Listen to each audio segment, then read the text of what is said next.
దాన్ని బట్టి చూస్తున్నాం. సో, యేసు అనే మాటకు అది యేసు అనే మాట గ్రీకు మాట. హెబ్రీలో యెహోషువ అని వస్తుంది. తెలుగులో మరి దాని రక్షకుడు ఏమండి? సో, యేసు ప్రభువారు మరియమ్మ వారి యొక్క యేసు ప్రభువారు మరియమ్మకు జన్మించటం అనేది ఒక గొప్ప అద్భుతం. పరిశుద్ధాత్ముడు చేసే అద్భుతం. అయితే యేసు ప్రభువారు తన తల్లిని ఏమండి కూర్చి ఆయన మరణించే సిలువలో ఒక మాట అంటారు. యోహాను సువార్త 19:26-27 చూస్తే, యేసు తన తల్లియు తాను ప్రేమించిన శిష్యుడును దగ్గర నిల్చుండి చూచి, అమ్మా ఇదిగో నీ కుమారుడు అని తన తల్లితో చెప్పెను. తర్వాత శిష్యుని చూచి, ఇదిగో నీ తల్లి అని చెప్పెను. ఆ గడి నుండి ఆమెను తన ఇంట చేర్చుకొనెను. ఏమండి? యేసుక్రీస్తు వారు తన శరీర రీత్యా మరి ఆయన కన్నటువంటి శరీరాన్ని ధరించినటువంటి ఏమండి శరీర రీత్యా తల్లి మరియమ్మ గారిని ఆయన మర్చిపోలేదు. మరియమ్మ గారిని ఆయన ఏ విధంగా ఏమండి తన శిష్యునికి అప్పగించారో చూస్తే ఆయన ఏ విధంగా అంటే భౌతికమైన రక్షణ, ఆత్మ సంబంధమైన రక్షణ కూడా చూచుకునే శక్తిమంతుడు ఆయన. ఎఫెసీ పత్రికలో ఒక మాట రాయబడుతుంది, ఆయన శరీరమునకు ఆత్మకు కూడా రక్షకుడు అని రాయబడుతుంది. అంటే మన యొక్క భౌతిక జీవితాన్ని, మన ఆధ్యాత్మిక జీవితాన్ని కూడా రక్షించే రక్షకుడు యేసుక్రీస్తు వారు అని చెప్పటం నా ఉద్దేశం. సో ప్రియులారా, యేసుక్రీస్తు వారు సిలువలో ఉన్నప్పుడు మరి ఆ మాట శరీరానికి జన్మనిచ్చినటువంటి మరి శరీర సంబంధమైనటువంటి మరియమ్మ గారైతే యేసు ప్రభు ద్వారా రెండవసారి జన్మించినటువంటి ఆత్మ సంబంధమైనటువంటి యోహాను గారు ఇక్కడ మరొక వ్యక్తిగా కనిపిస్తారు. సో ఇక్కడ శరీర బంధానికి, ఆత్మ బంధానికి ఏమండి రెండింటికి సంబంధం ఉన్నట్టుగా, ఏమంటే రెండింటిని శరీరమును ఆత్మను కూడా రక్షించగలిగిన శక్తిమంతుడిగా మనం చూస్తాం. సో శరీర సంబంధానికి, ఆత్మీయ బంధానికి దగ్గరలో యేసుక్రీస్తు వారు ఆ మాట మాట్లాడటం అంటే శరీర బంధాలు, ఆత్మీయ బంధాలు కూడా దేవుని వలన కలిగినవే. ఏమండి? సో శరీర బంధాలు, ఆత్మీయ బంధాలను ఆయన ఇచ్చినవాడు ఆయనే. సో అమ్మ, నాన్న, మరి మనకున్న శరీర సంబంధాలు, అక్క, చెల్లి, భార్య, మామ, ఇవన్నీ కూడా శరీర సంబంధాలు ఏమండి మనం కల్పించుకున్నవి కావు, కానీ దేవుడు అవి మనకిచ్చినవే. అందుకని శరీర బంధాలను గూర్చి దేవుడు అనేక ఆజ్ఞలను ఇచ్చినట్టుగా మనం చూస్తున్నాం. తల్లిదండ్రులను సన్మానించాలని, భార్యను ప్రేమించాలని, భర్తకు లోబడాలని, సహోదరుల ఐక్యత కలిగి జీవించాలని, ఇలా అనేకమైనటువంటి ఆజ్ఞలు చూస్తున్నాం. యేసుక్రీస్తు వారు కూడా మానవునిగా వచ్చాడు, యేసుగా. సో ఆయనకు కూడా శరీర బంధాలు ఉన్నాయి. శరీర బంధాలను యేసుప్రభువు వారు గౌరవించారు. లోకసువార్త 2:51 చూస్తే, అంతటా ఆయన వారితో అంటే మరియమ్మ, యేసేపు ఇద్దరితో ఏమంటున్నాడు? బయలుదేరి నజరేతుకు వచ్చి వారికి లోబడి ఉండెను. ఇక్కడ శరీర బంధాలు కలిగినటువంటి, శరీరానికి తల్లిదండ్రులకు ఉన్నటువంటి యేసేపు, మరియలకు నజరేతులో లోబడి జీవించాడు. ఏమండి? 30 ఏళ్ల వయసు వరకు ఆయన ఆ శరీర సంబంధులుగా ఉన్నటువంటి వారికి లోబడుతూ జీవించటం మనం చూస్తున్నాం. సో యేసుక్రీస్తు వారు శరీరధారిగా భూమి మీదకి వచ్చాడు కనుక ఆయనకు కన్నతల్లి ఉంది. తండ్రిగా పిలబడే యేసేపు గారు, చట్ట రీత్యా తండ్రిగా యేసేపు గారు ఉన్నారు. వారికి యేసుక్రీస్తు వారు లోబడి జీవించారు. ఏమండి? అయినా సరే మానవునిగా భూమి మీదకి ఆయన వచ్చాడు కనుక శరీర బంధాలను ఆయన గౌరవించారు. సో మనం కూడా శరీర సంబంధులుగా జీవిస్తున్నాం కనుక శరీర బంధాలను మనం గౌరవించాలి అనే విషయం మనం కూడా తెలుసుకోవాలి. ఒకసారి ఎఫెసీ పత్రిక 5వ అధ్యాయం 22, 26 వచనాలు చూస్తే ఎఫెసీ పత్రిక 5వ అధ్యాయం 22, 26 వచనాలు గమనిద్దాం. స్త్రీలారా ప్రభువుకు వలె మీ సొంత పురుషులకు లోబడి ఉండుడి. పురుషులారా మీరును మీ భార్యలను ప్రేమించుడి. అటువలనే క్రీస్తు కూడా సంఘమును ప్రేమించి, చూడండి అదే ఎఫెసీ పత్రిక 6:1 కూడా, పిల్లలారా ప్రభువునందు మీ తల్లిదండ్రులకు విధేయులై ఉండుడి. ఇక్కడ చూడండి ఈ వచనాలు బట్టి శరీర బంధాలకు విలువలను ఏమంటే ఆత్మీయ సంగతులతో పోల్చడం మనం చూస్తున్నాం. అంటే ఆత్మీయ సంగతులు చెప్పటానికి శరీర బంధాలను పోల్చుతున్నాడు. ఏమండి? సో శరీర బంధాలను ఆత్మీయ సంగతిలో ఇక్కడ ముడిపెట్టి మాట్లాడుతుంటే శరీర బంధాల వల్ల ప్రేమ కలిగి ఉండడము ఆధ్యాత్మిక జీవితంలో భాగము అన్న సంగతి మనము గమనించాలి. సో శరీర బంధాల మధ్య మనము ప్రేమ కలిగి ఉండాలి. అది ఆత్మీయ జీవితంలో అదొక పార్ట్. సో ఆత్మలకు తండ్రి అయిన దేవుడే శరీర బంధాలను ప్రేమించమని ఆజ్ఞ ఇచ్చాడు. కాబట్టి దేవుని ప్రేమించేవాడు ఖచ్చితంగా భార్యని ప్రేమిస్తాడు. దేవునికి విధేయుడైన వాడు తప్పకుండా తల్లిదండ్రులకు విధేయుడిగా జీవిస్తాడు. దేవునికి లోబడేవాడు ఖచ్చితంగా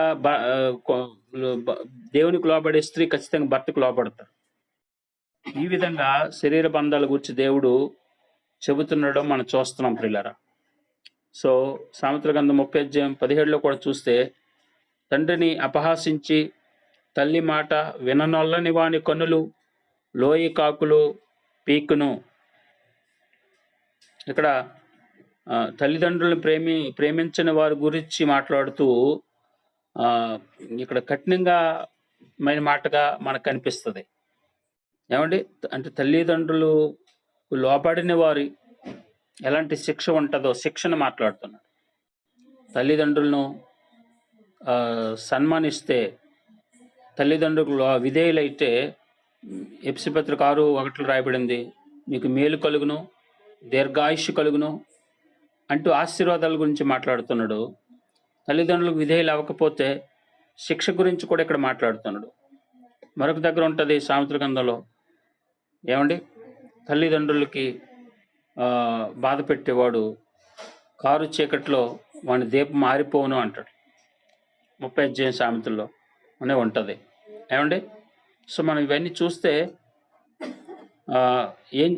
మనం తెలుసుకోవాల్సిన విషయాలు ఏమండి? శరీర బంధాలను గౌరవించవలసిన వారంగా ఉన్నామని అర్థం చేసుకోవాలి. ద్వితీయోపదేశకాండ 24:5 కూడా చూస్తే, ఒకడు కొత్తగా ఒక దానిని పెండ్లి చేసుకుని సేనలో చేరకూడదు. అతని పైన ఏ వ్యాపార భారము మోపకూడదు. ఏడాది వరకు తీరికగా అతడు తన ఇంట ఉండి పరిగ్రహించిన భార్యను సంతోషపెట్టవలను. వ్యాపారం కన్నా, ఇక్కడ దేశ సేవ కన్నా భార్యను సంతోషపెట్టడమే గొప్పది అన్నట్టుగా ఈ వాక్యం చెప్తుంది. అర్థమవుతుందండి? వ్యాపారం కన్నా, దేశ సేవ కన్నా భార్యను సంతోషపెట్టాలి అన్నట్టుగా ఖచ్చితంగా ఈ వాక్యం చెప్తుంది. మరొక మాట కూడా చూస్తే, మలాకి గ్రంథం 2వ అధ్యాయం 13-16 వచనాలు మనం గమనిస్తే, యెహోవా బలిపీఠమును మీరు ఏడ్పుతోనూ కన్నీళ్లతోనూ రోదనతోనూ తడుపుదురు.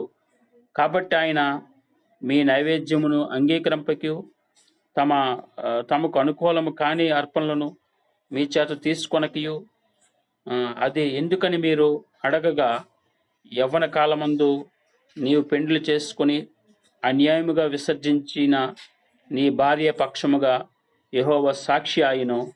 అది నీకు తోటిదై నీవు చేసిన నిబంధనకు పాత్రురాలు కదా, నీ పెండ్లి భార్య కదా అంటున్నాడు.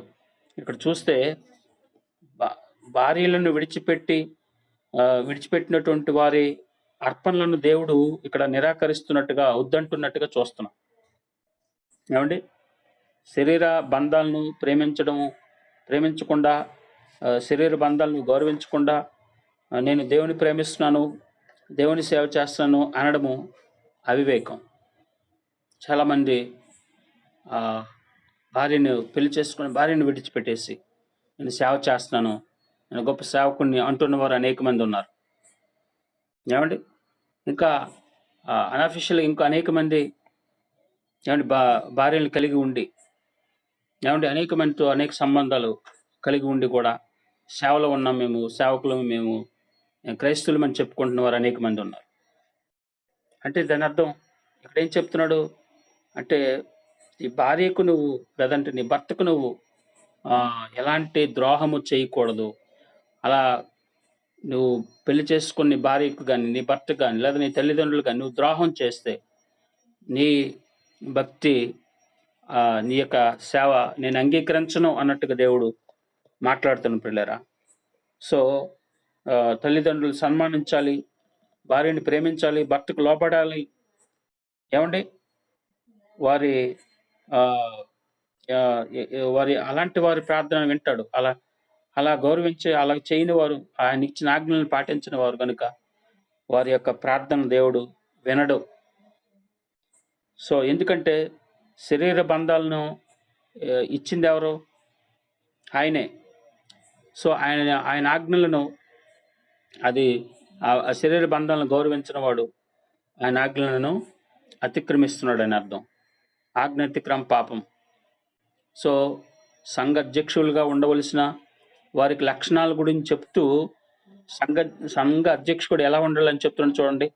అంటే సంఘ కాపరిగా ఉండాలంటే అర్హతలు ఏంటని చెప్తున్నాడు చూడండి. 1 తిమోతి పత్రిక 3:1-5 అధ్యక్షుడగు వాడు ఏకపత్ని పురుషుడును, సంపూర్ణ మాన్యత కలిగి తన పిల్లలను స్వాధీనపరుచుకొనుచు తన ఇంటి వారిని బాగుగా ఏలువాడై ఉండవలను. ఎవడైనాను తన ఇంటి వారిని ఎలా నేరకపోయిన ఎడల దేవుని సంఘమును ఎలాగూ పాలించును.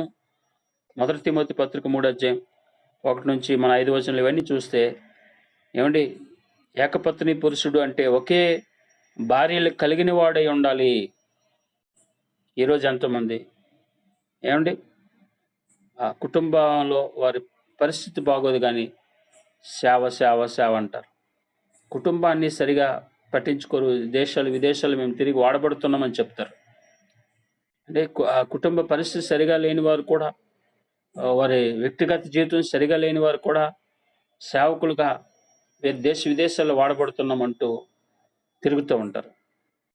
సో పిల్లరా, ఇక్కడ ఏకపత్ని పురుషుడు అనగా ఒక భార్యని కలిగిన వాడని అర్థం అని మనం ఇక్కడ చేస్తున్నాం. ఎందుకంటే రెండవ వారి మీద వచ్చిందంటే మొదటి ఆమె మీద ప్రేమ లేదని తగ్గిందని అర్థం. సో భార్యని ప్రేమించలేని వాడు సంఘాన్ని ప్రేమించలేడు. తన బిడ్డలను సరిగా పెంచలేని వాడు సంఘాన్ని సమర్థవంతంగా నడిపించలేడు. సో శరీర బంధాలను ప్రేమించిన వాడు ఆత్మీయ సావాసాన్ని ప్రేమించలేడని మనము ఆ యొక్క పోషణ గురించి చెప్తున్నాడు. సో ప్రియులారా, ఆమె ఆదరణ గురించి ఆలోచించాలి అని చెప్తున్నాడు. సో ప్రియులారా, ఆ బాధ్యతను తన ఆత్మీయ బంధమైనటువంటి యోహాను గారికి అప్పగించినట్టుగా ఇక్కడ చూస్తున్నాం. ఏమండి, సో శరీర బంధాలను అదేవిధంగా ఆత్మీయ బంధాలుగా మలుచుకోవాలి. అంటే శరీర బంధాలను ఆత్మీయ బంధం కంటే ఎక్కువగా, అలాగని దేవుడు శరీర బంధాలు ప్రేమించమన్నాడు కదని మనము మన శరీర బంధాలు ఎక్కువగా ప్రేమిస్తూ ఆత్మ సంబంధమైన బంధాలను తక్కువగా ప్రేమించడం చేయకూడదు. సో శరీర బంధాల కంటే ఆత్మ బంధాలను ఎక్కువగా ప్రేమించాలి. ఒకసారి మత్తయి సువార్త 10:37 చూస్తే ఈ సందర్భంలో యేసుక్రీస్తు వారు ఏమని చెప్తున్నారంటే, తండ్రినైను తల్లినైను నాకంటే ఎక్కువగా ప్రేమించేవాడు నాకు పాత్రుడు కాడు, కుమారునైను కుమార్తెనైనా నాకంటే ఎక్కువగా ప్రేమించేవాడు నాకు పాత్రుడు కాదు. ఇక్కడ ఈ శరీర బంధాలు మనకు దేవుని వల్లనే వచ్చాయని మనం తెలుసుకున్నాం. అయితే దేవుని కంటే మన శరీర బంధాలను ఎక్కువగా ప్రేమించకూడదు. దేవుని కంటే శరీర బంధాలను ఎక్కువగా ప్రేమించకూడదని ఇక్కడ యేసు ప్రభువారు చెప్తున్నారు. తల్లిదండ్రులు సన్మానించాలని గాని దేవుని కంటే ఎక్కువగా సన్మానించకూడదు.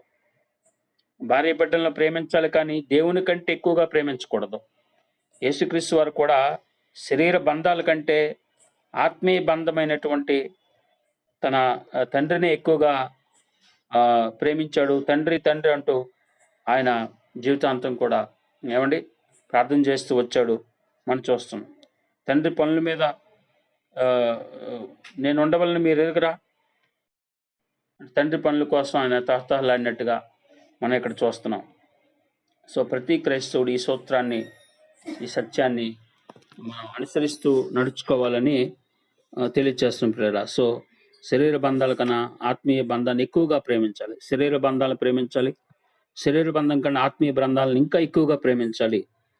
మరొక మాట చూస్తే హెబ్రీ పత్రిక 12:9 మరియు శరీర సంబంధులైన తండ్రులు మనకు శిక్షకులై ఉండిరి, వారి యందు భయభక్తులు కలిగి ఉంటిమి, అట్లయితే ఆత్మలకు తండ్రి అయిన వానికి మరీ ఎక్కువగా లోబడవలను కదా. ఇక్కడ చూడండి, శరీర సంబంధమైన తండ్రులకు భయభక్తులు వారి పట్ల కలిగి ఉన్నట్లుగా చెబుతూ మరి ఆత్మలకు తండ్రి అయిన దేవునికి ఎక్కువగా లోబడాలి అని ఇక్కడ వాక్యం చెప్తుంది.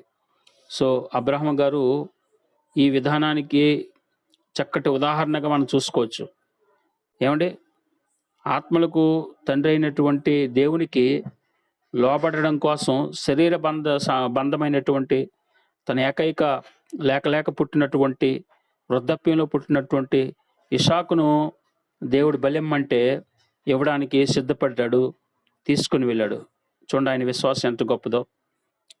ఏమండి, సో అయితే ఆదాం పాపం చేసినప్పుడు దేవుడు ఏమంటున్నాడు ఆదాంతో? ఆదికాండం 3:17 చూస్తే ఆయన ఆదాముతో, నీవు నీ భార్య మాట విని నేను తినొద్దని ఆజ్ఞాపించినటువంటి ఆ వృక్షఫలం తింటివా అని దేవుడు ఆదామును అడుగుతున్నాడు. అంటే వద్దని ఏ పని అయితే చేయొద్దని చెప్పాడో, ఏదైతే చేయొద్దని ఆజ్ఞ ఇచ్చాడో దేవుడు, ఆ ఆజ్ఞను, ఆ గద్దింపును భార్య మాట విని పక్కన పెట్టేశాడు ఆదాము.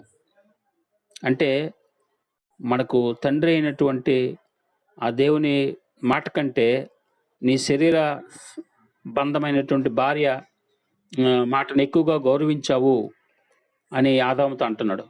సో దేవుని మాటల్లో ఏమండి ఈ యొక్క విషయం మనకు అర్థమవుతుంది. నా మాట కంటే, నేను తినొద్దన్న పండు తినకంటే నీ భార్య మాట విన్నావు అంటున్నాడు. చూడండి. సో ప్రియులారా, మనము అంటే శరీర బంధాలు గౌరవించాలి, అవి దేవుడిచ్చినవే. అయితే అంతకంటే ఆత్మ బంధాన్ని ఎక్కువగా మనం గౌరవించాలి.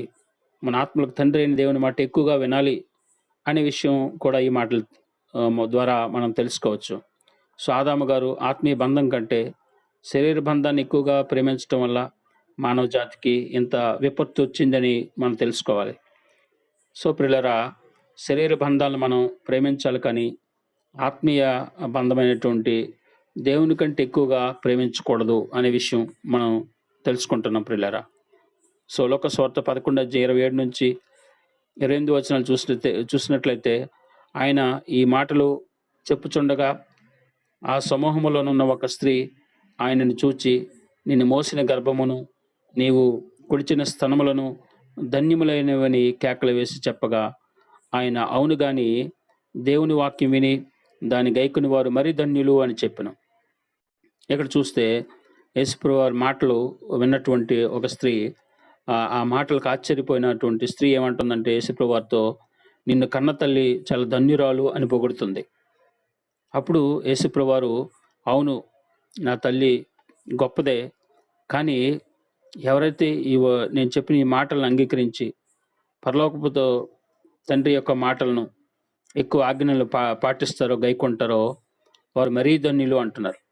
అంటే శరీర బంధం ధన్యమైనదే, అయితే దేవుని మాటలు విని పాటించటం అనేది ఇంకా ధన్యకరమైనది జీవితం అవుతుందని ఇక్కడ యేసుప్రభువారు చెప్తున్నారు. మరొక సందర్భాన్ని కూడా చూస్తే మార్కు సువార్త 3వ అధ్యాయంలో 32-35 వచనాలు, వారు ఇదిగో నీ తల్లియు నీ సహోదరులను వెలుపల ఉండి నీ కోసం వెదుకుచున్నారని ఆయనతో చెప్పగా, ఆయన నా తల్లియు నా సహోదరులను ఎవరని తన చుట్టూ కూర్చున్న వారిని కలిగి చూచి, ఇదిగో నా తల్లియు నా సహోదరులని చెప్పెను. యేసుక్రీస్తు వారిని చూడడానికి ఆయన శరీర బంధువులు సంబంధులు వచ్చినప్పుడు ఆయన ఏమంటున్నారు? దేవుని చిత్తము చొప్పున జరిగించేవాడే నా సహోదరుడు, నా సహోదరి, నా తల్లి అని చెప్తున్నారు.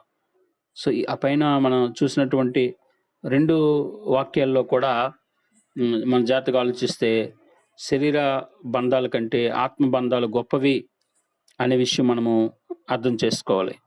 సో శరీర బంధాలను ఆత్మీయ బంధాలుగా మార్చుకోవాలనే ఆలోచన కూడా ఏమంటే యేసుక్రీస్తు వారిలో ఉన్నట్టుగా మనం చూస్తున్నాం.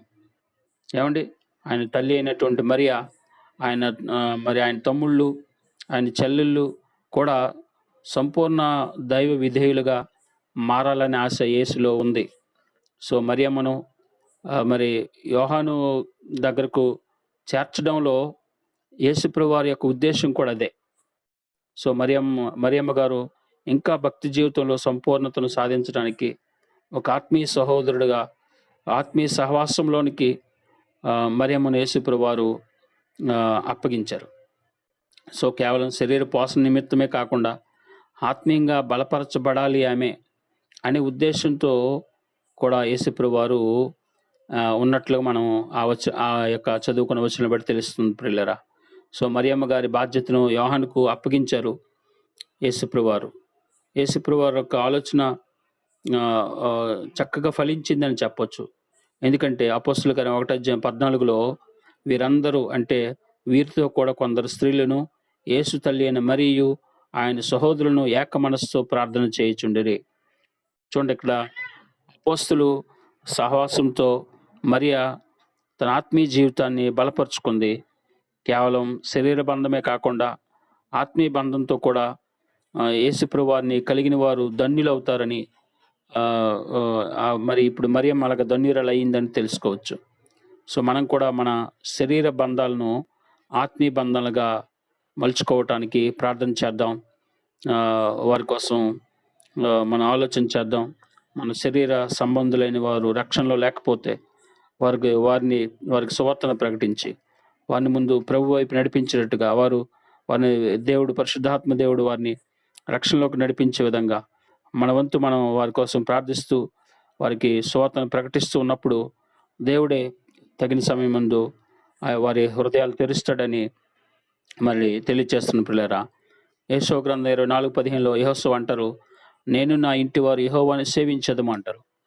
అంటే నా కుటుంబీకులు, నేను మాత్రమే కాదు, నా కుటుంబీకులు కూడా రక్షించబడి దేవుని సేవించుట ఎంతో ఆశీర్వాదకరము అని ఇక్కడ అంటున్నారు యెహోషువ గారు. సో ఒక భర్తగా, ఒక భార్యగా భక్తి మార్గంలో పిల్లలను నడిపించి మన కుటుంబాన్ని దేవుని వైపు తిప్పేటట్టుగా ఉండాలి పిల్లరా.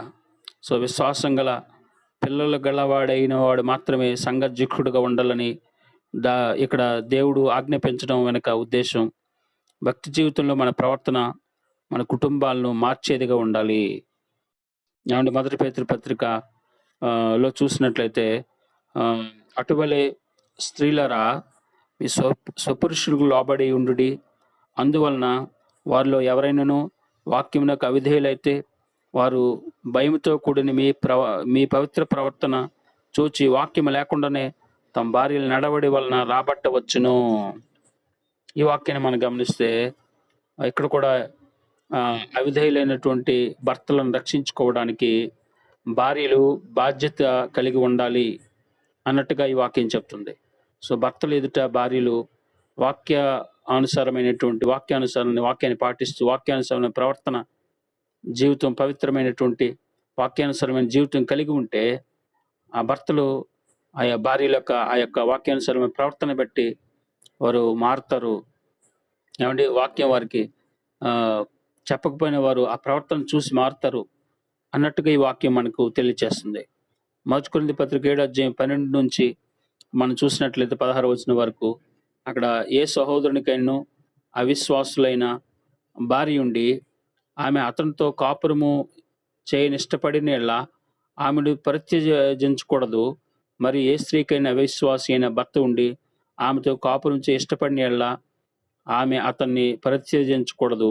అవిశ్వాసి అయిన భర్త భార్యని బట్టి పరిశుద్ధపరచబడును. అవిశ్వాసురాలైన భార్య అతని భర్తను బట్టి పరిశుద్ధపరచబడును. ఏమండి చూడండి, ఒక వ్యక్తి యొక్క భక్తి విధానము అతని కుటుంబం మీద ప్రభావం చూపిస్తుంది. శరీర బంధాలు ఆత్మీయ బంధాలుగా మార్చబడతాయి. సో అన్న అనే భక్తురాలు తనకు లేక పుట్టినటువంటి తన బిడ్డను దేవునికి సమర్పించడం మనం చూస్తున్నాం. ఏమండి, మొదటి సమూయేలు గ్రంథం 1:11 చూస్తే, నీ సేవకురాలు నాకు మగపిల్లను దయచేసిన యెడల వాని తల మీదకి క్షౌరము కత్తి ఎన్నటికీ రానియక వాడు బ్రతుకు దినములన్నీ నేను వాణ్ణి యెహోవా నీకు అప్పగింతుని మొక్కుకొని, అంటే ఆ మొక్కున్నట్టుగా చూస్తున్నాం ఈ వచనంలో. అంటే ఆమె ఏ విధంగా అయితే మొక్కుబడి చేసుకుందో ఆ విధంగానే ఆ యొక్క బిడ్డ సమూయేలును అన్న శాశ్వతంగా దేవునికి ప్రతిష్ఠించింది. అంటే తన శరీర బంధాన్ని ఆత్మబంధంగా మార్చింది. ఈ కాలంలో ఎంతోమంది తల్లిదండ్రులు తమ పిల్లలను మరి సమర్పిస్తున్నారా లేదా అని మనం ఆలోచన చేస్తే, మరి ఎంతమంది సమర్పిస్తున్నారు తమ తల్లిదండ్రులు ప్రతి తల్లిదండ్రులు తమ పిల్లలను దేవునికి? ఏమండి, ద్వితీయోపదేశకాండం 6:7 రాయబడింది, నేడు నేను నీకు ఆజ్ఞాపించున్న మాటలు నీ హృదయంలో ఉండవలను, నీ కుమారులకు వాటిని అభ్యసింపచేసి వాటిని గూర్చి మాట్లాడవలను. అంటే మన శరీర బంధాలను దేవుని మాటలు మన శరీర సంబంధులకు మన రక్త సంబంధులకు దేవుని మాటలను చెప్పి వారిని మార్చి ఆత్మీయ బంధాలుగా మలుచుకోవాలి అన్నట్టుగా ఈ వచనాలన్నీ చెప్తున్న ప్రియులారా. సో అలాగే ఆత్మీయ జీవితంలో సహవాసం అనేది చాలా ప్రాముఖ్యమైనది. ఒంటరితనం అనేది అంత క్షేమం కాదు. కానీ ప్రియులారా, హెబ్రీ పత్రిక 10:24లో కొందరు మానుకున్నట్లు సమాజంగా కూడుట మానక ఒకరినొకరు హెచ్చరించు, ఆ దినము సమీపించిన కొలది మరీ ఎక్కువగా అలాగూ చేయుచు ప్రేమ చూపుటకు సత్కార్యములు చేయుటకు ఒకరినొకరు పురుకొల్పాలని ఆలోచింతుము. ఇక్కడ చూడండి, భక్తి జీవితంలో మనకు అత్యవసరమైనటువంటి విషయము ప్రేమ పెంపొందించుకోవాలి, సత్కార్యాలు చేయాలి, సహవాసం తప్పనిసరి కలిగి ఉండాలి. సహవాసం ద్వారా ఆధ్యాత్మిక జీవితానికి కలిగే మేళ్ళు మనము ఎన్నో ఉంటాయి. రోమపత్రిక 1:11 చూస్తే, మీరు స్థిరపడవలని అనగా మీకు నాకు కలిగి ఉన్నటువంటి విశ్వాసం చేత, అనగా ఒకరి విశ్వాసం చేత ఒకరు ఆదరణ పొందవలనని. సహవాసంలో ఒకరి విశ్వాసం మరొకరి మీద ప్రభావం చూపుతుంది. సో సహవాసంలో లేనివారు విశ్వాస విషయంలో ఆదరణ పొందలేరు. సామెతల గ్రంథం 15:31లో జీవార్థమైన ఉపదేశమును అంగీకరించు వానికి జ్ఞానుల సహవాసము లభించును. సో సహవాసం ద్వారా జ్ఞానం లభిస్తుంది. అండ్ వాక్యంలో అనేక సార్లు ఒక్కొక్కరికి ఒక్కొక్క పదం మనకి ఇక్కడ చూస్తున్నాం అనమాట. కొలసి పత్రికలు ఒకరినొకరు క్షమించండి అని రాయబడింది కొలసి 3:13లో. అదే రోమపత్రిక 12:10లో ఒకరినొకరు గొప్పగా ఎంచుకోండి. ఏమండి, ఒకరినొకరు చేర్చుకోండి, ఒకరితో ఒకరు మనసు కలిగి ఉండండి, ఒకరితో ఒకరు బుద్ధి చెప్పుకోండి, ఒకరికొకరు ఉపచారము చేయండి. ఇలాంటివి చాలా ఉన్నాయి. ఏమండి, ఈ సద్గుణాలన్నీ మన జీవితంలో నెరవేరాలంటే ఖచ్చితంగా కొంతమందితో మన సహవాసం కలిగి ఉండాలి. ఎవరితో సహవాసం లేని వారు సత్క్రియలు చేయలేరు. సో ఆత్మ సంబంధమైన ఆశీర్వాదాలు పొందలేరు. సో ప్రియులారా, ఆధ్యాత్మిక జీవితంలో మేలు పొందడానికి మరియమ్మ గారిని యోహాను చేత యేసుప్రభువు వారు యోహాను చెంతకు మరియమ్మ గారిని చేర్చినట్టుగా చూస్తున్నాం. సో అపోస్తుల సహవాసంతో మరియమ్మ గారు భౌతికమైనటువంటి జీవితానికి, ఆధ్యాత్మిక జీవితానికి ఎంతో మేలు చేకూరినట్లుగా మనం చూస్తున్నాం. సో యేసుక్రీస్తు వారు ఏమండి ఆయన ఏ విధంగా శరీర రీచి లోకానికి వచ్చి శరీర బంధాలను గౌరవించి ఆత్మీయ బంధాలుగా మలుచుకొని ఏ విధంగా అయితే ఆయన జీవించారో, ఏమండి మనము ఆయన యొక్క మాదిరిని చేసుకొని మనం కూడా మన వారిని శరీర సంబంధంలో ఆత్మ సంబంధంలో మార్చుకుంటూ వారి కొరకు ప్రార్థిస్తూ మనము ఒక సహవాసంగా దేవునిలో కొనసాగుతుంటే మనకు ఆశీర్వాదం అనే విషయం తెలియజేస్తూ నేను మాటలను ముగిస్తున్నాను. దేవుడు మనందరిని దీవించి ఆస్వాదించును గాక. ప్రార్థన చేసుకుందాం. పరిశుద్ధ ప్రేమ గల తండ్రి, ఎంతవరకు నీ వాక్యం ద్వారా అనేక విషయాలు తెలియచేసినందుకు మీకు స్తోత్రాలు చెల్లిస్తున్నాను. దేవా తండ్రి, మరి దేవ ఈ లోకంలో శరీరాన్ని ధరించుకొని మీరు వచ్చి దేవ శరీర బంధాలను, దేవా తండ్రి ఆత్మ బంధాలను ఏ విధంగా మేము కలిగి ఉండాలో, దేవ శరీర బంధాలను గౌరవిస్తూ మీరు ఇచ్చినటువంటి శరీర బంధాలకి విలువనిస్తూ ఆత్మీయ బంధాలుగా మార్చుకోవటానికి, శరీర బంధం కంటే ఆత్మీయ బంధాన్ని ఎక్కువగా గౌరవించాలని మేము తెలుసుకుంటూ ఉన్నాం. దేవాదంగా మేము నడుచుకోవడానికి కృప చూపించండి. దేవ గొప్ప సహవాసం మాకు దయచేయండి. మా కుటుంబమే గొప్ప సహవాసంగా దేవత ఇద్దరు ముగ్గురు ఎక్కడుంటే అక్కడ మీరు ఉంటానన్నారు. దేవతండి ఇద్దరుగా ముగ్గురుగా మా కుటుంబం కలిసి ఉంటే అదే గొప్ప సంఘముగా, ఇంట ఉన్న సంఘముగా మీరు దీవించే దేవుడై ఉన్నారు. అదంగా మేము ఉండడానికి సహాయం చేసి మేము దీవించమని ప్రార్థిస్తూ మేము స్తుతిస్తున్నాను.